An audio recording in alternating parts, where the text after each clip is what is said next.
Today we're with Josh Kreamer and Daniel Semelhack, and we are going to be talking about legal data intelligence and a new study that they've come out with, a new checklist that they've come out with. They've been working really hard, and I can't wait to get into this conversation. If you don't know Josh Kreamer, he is the co-founder and CEO of Seedless. Dan Semelhack, of course, is the client partnership advisor at ProSearch. And Josh is an LDI founding member and senior practitioner. Josh co-spearheaded the creation of this toolkit that we're going to be talking about with the Corporate Architect Working Group. And so he will be the anchor voice on the evaluation and validation methodology, including the public data testing trap, which, Josh, I think you're probably the expert in the country with synthetic data and this particular aspect of it. Dan Semelhack, of course, is the LDI corporate architect and the in-house corporate practitioner voice on our call today. Gentlemen, welcome to the LDI Careers and the Business of Law podcast. How are you? Doing well. Thanks, David. Great to be here. Dan, what's going on? Where are you, Dan? Where in the world are you, Dan? I am in Minneapolis, Minnesota, and thank you, David. I'm also very excited to be here. Fantastic. Dan, start us off. When you and the team got together, what was the X that you were trying to solve? I think there are a lot of corporations that are in various phases of what we've defined in this particular toolkit. And I think there's a lot of times where people go into AI adoption and scaling, and the four phases that we basically have listed out here, which are scoping, validation, governance, and adoption. And I think throughout any AI implementation lifecycle, there's failure points that can happen throughout any of those phases. And so really the point of this particular toolkit is to help define what those potential failure points are, some best practices along the way. And they're generalized enough where, it's not particular to a specific tool. It really applies to any AI tool that you're looking at, and also sort of through the lens of an e-discovery professional or litigation professional. And so I also think it brings a level of practicality to it where, I've seen other articles in the past that it's either about a specific tool or it's really pushing for AI. I think this article does a great job also of saying, hey, maybe AI isn't the right option here. Maybe you need to change your workflow or automate some things. So it's a really comprehensive overview. And like I said, practical of just where your team is throughout this life cycle. And you can kind of jump in and out of it depending on how advanced or intermediate or beginner level you are. So there's a lot of flexibility built into it, but again, like also very comprehensive. Josh, when we were prepping for this, we were talking about cars and drivers and maturity, and there's beginner, intermediate, and advanced. And you were talking, you had a particular point of view on that. And I just want everyone to be clear that this is the LDI Corporate Architects Toolkit.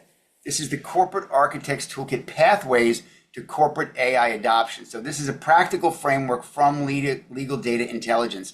Josh, beginner, intermediate, advanced, how do you want to frame that up from your point of view? Well, really what we talked about is kind of moving beyond that and looking to maturity and utilization. And what I love about this checklist, these guidelines are, they really help you move from adoption to utilization, where adoption is, okay, we brought in the tool, we can all say we have the tool. Utilization is we're actually using it. And it's only through utilization that you actually start to see real return on your investment from using these tools. So we get past the proof of concept, the experiment sort of stage, and really get into that, how can we bring it in a way where we'll actually use it type of mindset. So that reminds me of a phrase that I hear going around quite a bit right now called the velocity of iteration. I think we're all past, like everybody's past, if you're listening to this podcast, you're past the core four: Chat, Copilot, Claude, and Gemini. You're well into any one of a variety of platforms and or toolkits. Talk to me a little bit about the importance of synthetic data and how much data does it take these days to train and or work with. I was fascinated in our prep call about how much or how little you need and where that comes from. Yeah, so synthetic data can play a critical role in a lot of different phases of adoption and utilization. Initially, you can use it to evaluate new tools. Once you bring them in, you can use it to validate, compare, uh, build your workflows and customization. And what we see is a lot of firms and organizations use publicly available data to evaluate AI tools or validate them, to compare them. Maybe they're using the Enron data set or the Jeb Bush data. And there's a fundamental problem with that. You should never use publicly available data as any sort of test or examination or evaluation of an AI tool. And the reason is because all the foundational models that the applications are built on, Claude, ChatGPT, Gemini, whatever, they've all already consumed all of the public data sets as part of their consumption of the internet. So in fact, you're just doing a memory test when you use those data sets rather than an intelligence test that will meaningfully reflect how the tool will interact with data it's never seen before, which presumably is all of your data behind the firewall. So, Dan, you were talking earlier about keeping things safe. Walk us through governance. So, there's here we have the synthetic data, and now we've got governance. Is governance observability, or is it before observability? No, I think it plays hand in hand with observability. So, I mean, I also think people look at governance as sort of the bad guy in all of this, and points where things can be overgoverned or within organizations put a dead stop to things. Where I think, you know, realistically, it helps push the projects forward. So when you're looking at AI tools, having that framework around the actual monitoring of it, identifying the stakeholders, having people responsible for maintaining, having quarterly meetings, that sort of thing within the organization, and making sure that all of the individuals that are using it are doing it the right way. It's a crucial step in all of this. And, like I said, I think sometimes people look at that as really being a stopping point for larger organizations, where I think it's becoming more and more important and an accelerator to make sure that it's being done and being done right. I would also add that in the legal space, there's a very important relationship between observability and defensibility. The more a tool is a black box to the other side or to the court, the more that it's obscured how it's working, or what its weights are, or what's happening on the back end, the more suspicious courts and opposing counsel are going to be of your use of that kind of tool. So the more that you can open up observability, and bring that into your governance, the more defensible process you'll have when you want to use these tools later in live litigation. I think the work that you and LDI, that both of you and the entire LDI community are doing, is so critical to success. I talk about your career as a jungle gym and not a ladder all the time, and how do we get from now to next, and how do we accelerate that change. The three of us have all been in the e-discovery wars almost from the beginning of the beginning. And in the e-discovery wars, you had 12 months to kind of figure things out. And then there was some seismic, major speed bump change, in the tools, the technology, people, process, new jobs created, organizations expanded. That's not where we live today. Today, it seems to me every 90 days is a major shift in tools, technology, and possibilities. So this checklist really helps people address at least some grounding. I mean, think about how long it took for us to come up with collection, processing, hosting, and review. It was like years. Here you've put this together and you've got a checklist. So I just want to go back to this checklist for a second, rattle off these 5 things that are a core part of it, and have each of you speak to it. So when you talk about governance, it's a little bit of a mystery to a lot of people today. Like if you're a beginner or intermediate, governance is a little bit of like, I don't really know what that is. So there's data exposure, bias and discrimination, shadow AI, my favorite, regulatory penalties and changes, and operational unreliability. Guys, grab any one of those that you want, and if you could just riff on any one of them, we'll get into this governance bit just to unwrap that a little bit for the community. I would say that governance is all about trust in the system and building guardrails to make sure that new technologies will be safe for your whole organization. Where a tool can be super useful in one area, but dangerous in another, you need governance to keep those separated. where a tool could break something, federation of data or data security, you need guidelines for how to address, remediate, minimize that kind of thing. Where you're seeing bias and discrimination, once you know that the tool is outputting those types of results, there's a responsibility to have rules in place to try to minimize that. Governance doesn't mean you have to be perfect. It means you have to have strong rules that drive trust and safety within the organization around these tools. At least that's from my perspective. Dan, I just want to let you know that Shadow AI is today's daily double. Okay, so if you do land on Shadow AI, it's the daily double, and Josh is ahead by $1,200 right now.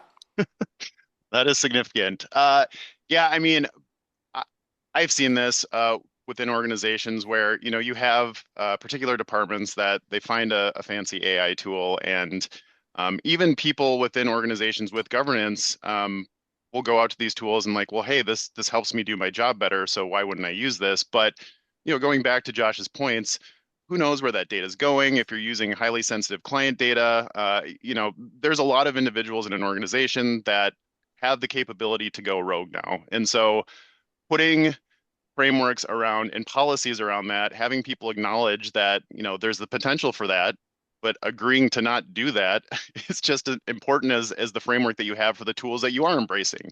So I just, you know, there are new AI tools that come out every single day. And to your point earlier, like, yes, things are rapidly evolving. It's an exciting time in the space, but there's a lot more to consider now with the evolution and deployment of all of these tools. And so that's a big one because I just feel like in general, the option is there for so many different individuals to use whatever rogue tool they want to. And to the points that are made in this checklist in this article, there's a lot of danger in doing that. Yeah, I talked the other day to an innovation partner at an AM law firm, a big one.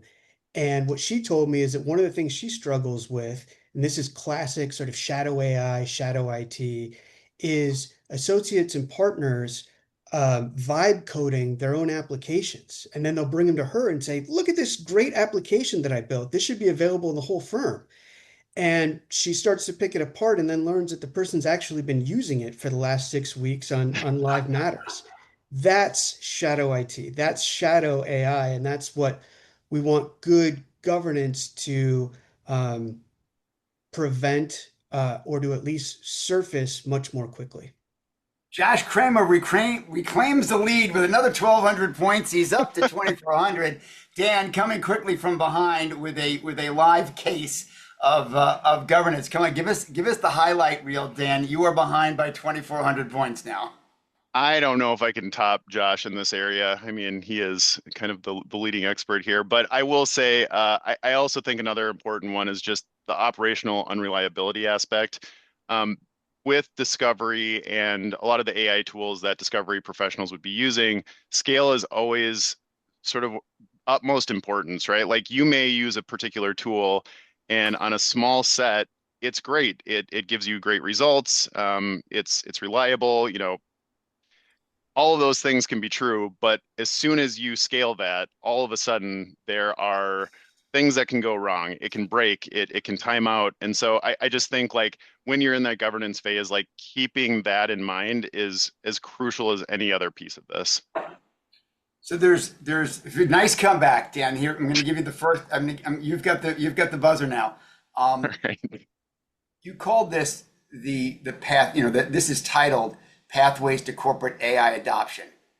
Pathways to Corporate AI Adoption, a framework. So there are three audience segments here that are listening to our podcast here today, right? So one, there's the beginner, the intermediate, the advanced. If you've just got your learner's permit, if you're sitting there in corporate, whether it's corporate or law firm or elsewhere, and you just get your permit, how do you want to suggest? What's your advice on how to use this toolkit? And then to the experienced driver, and then to the expert. So walk us through that a little, Dan. Yeah, I mean, the way that it was written was truly from a beginner's perspective. And so if you Right. are an intermediate or a pro at this, I mean, obviously there's things to consider throughout, but really it is for that beginner to, again, like very comprehensive list. But I think you can be anywhere along your journey, your personal journey with AI and your corporation's journey through AI. And I think that no matter where you're at, you can use this toolkit as a practical guide to figuring out how to implement it at your organization. And I mean, there are going to be steps in there that you don't necessarily need to consider for your particular organization. That's fine. Just move on to the next one. But it is written in a way where at a beginner level, I've seen AI articles where there's a step that says validate. Okay, great. What does that mean? Right? So we actually have broken down what the validation steps would be within the checklist. And again, for a beginner going in, seeing the word validate, it's like, great, I have no idea what to do next. Here we have multiple steps of what validation actually means and how to do it. I'll add something to that if you don't mind. Then I want to hear Josh's point. When I read this, what I enjoyed, what I got out of this was that it was so easy to read, right? It was so easy to read, and it was so easy for me to know what I don't know. I'm like, okay, I know this, I don't know, and I didn't know three quarters. Like I'm not aware of three quarters, but the thing that I immediately thought of is here's who I need to call. Here's who I need to. I need to reach up. I need to reach either up or I need to reach over, right? So up in my organization, over in my organization, or out to a vendor or a service provider, but I need to go out to figure this part out, and I can't figure it all out, but one piece of it, or up in my organization. And to those that are listening that are novices, when you reach up and you ask good questions about this kind of framework, your stock goes up.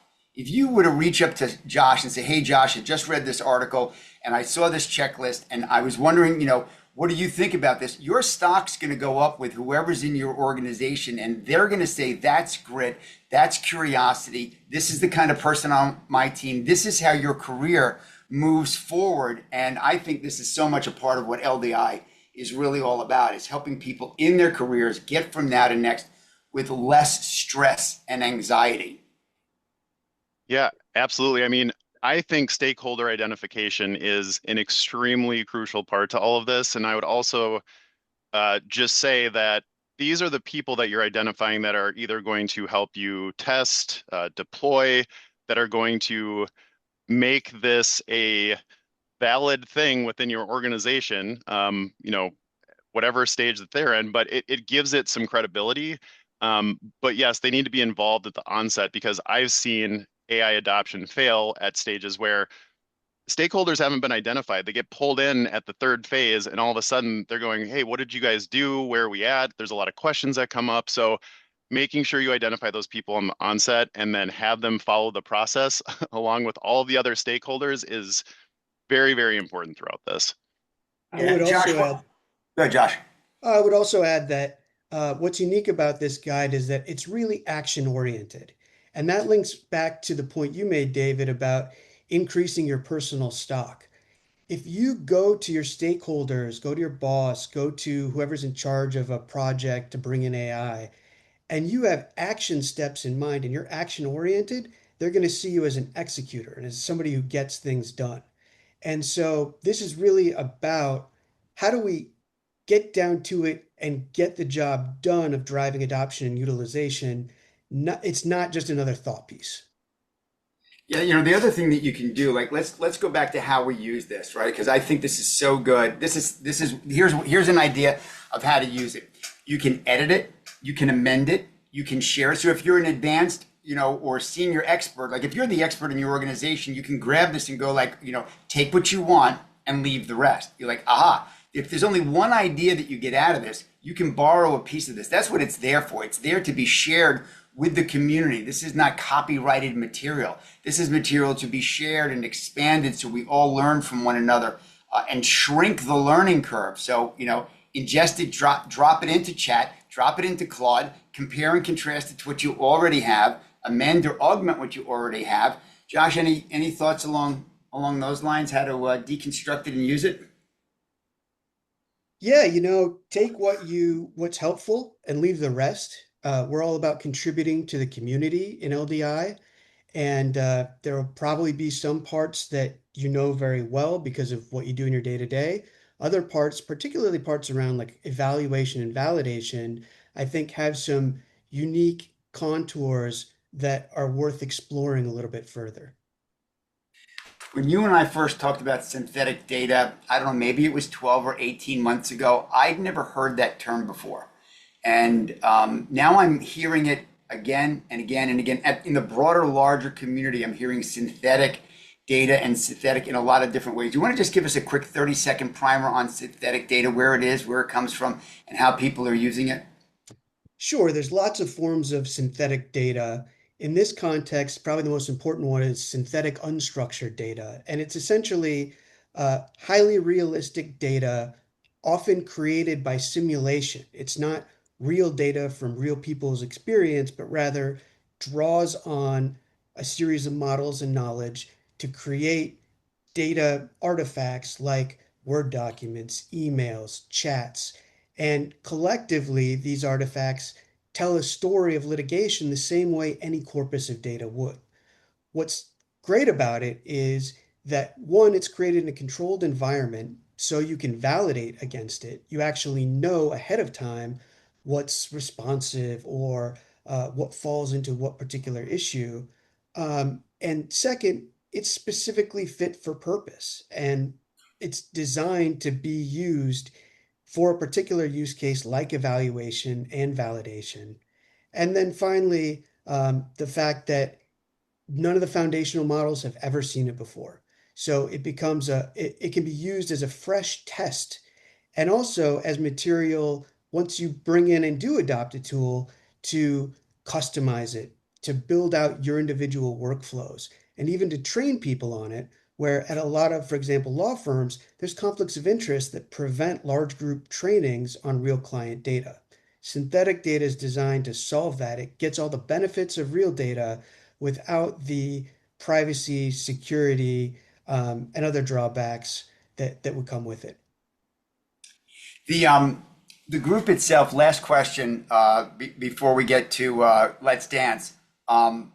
How did the group come together? How big was this group? Just tell us a little bit about the LDI group that the two of you put together and were part of to create this checklist from scratch. I can speak to that. I mean, this is my first year as an LDI architect. It's been a fantastic experience so far. I think what's really unique and interesting about our group is that we have such a varied background. We have attorneys, we have technical professionals in there, we have people in law firms, we have people at vendors. Um, it's a really eclectic mix and a really interesting collection of backgrounds and knowledge bases. And so it's been really fantastic collaborating, specifically on this piece, just because, even within our group, I think people are at varying phases with either their personal organizations or from an individual level of their journey with AI. And so everyone had unique input on this, and it really helped create a comprehensive checklist. And obviously, Josh has a lot of knowledge in this area, so that was very, very helpful. But everyone contributed in a very meaningful way. Josh, anything you want to add to that? No, it was really a group effort, and our other contributors worked really hard on this, and I think put a lot of thought into the key question of how can we make this most useful to the reader, which is something that I feel often is missing in blog posts or social media posts where people are talking about these kinds of issues, but not necessarily looking to help them get into action. Um, this Yeah. serves as that.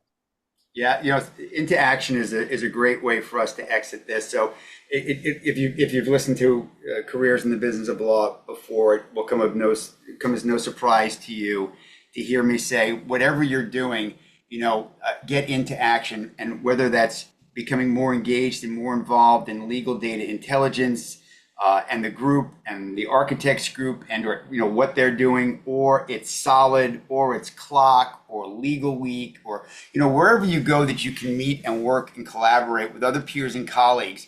Sometimes you really get bumped up, you get blocked in your own organization, and you think in your career, like, how in the world am I going to get out of this, or how in the world am I going to move forward, or how do I accelerate my career?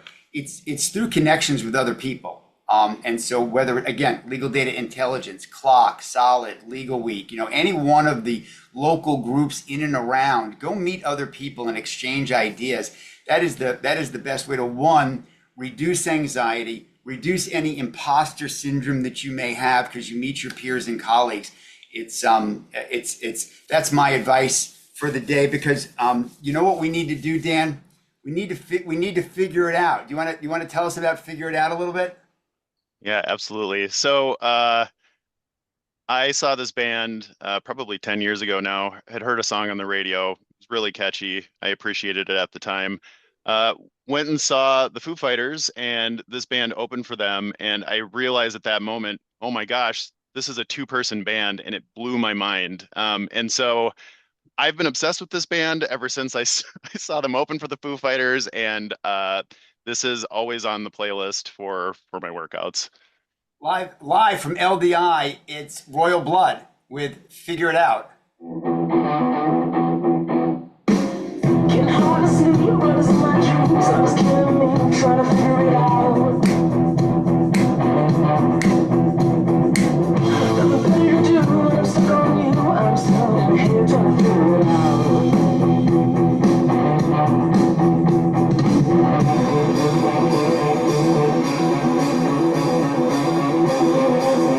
Good cymbal. I need some more cowbell, Dan. There's no cowbell in this song, unfortunately.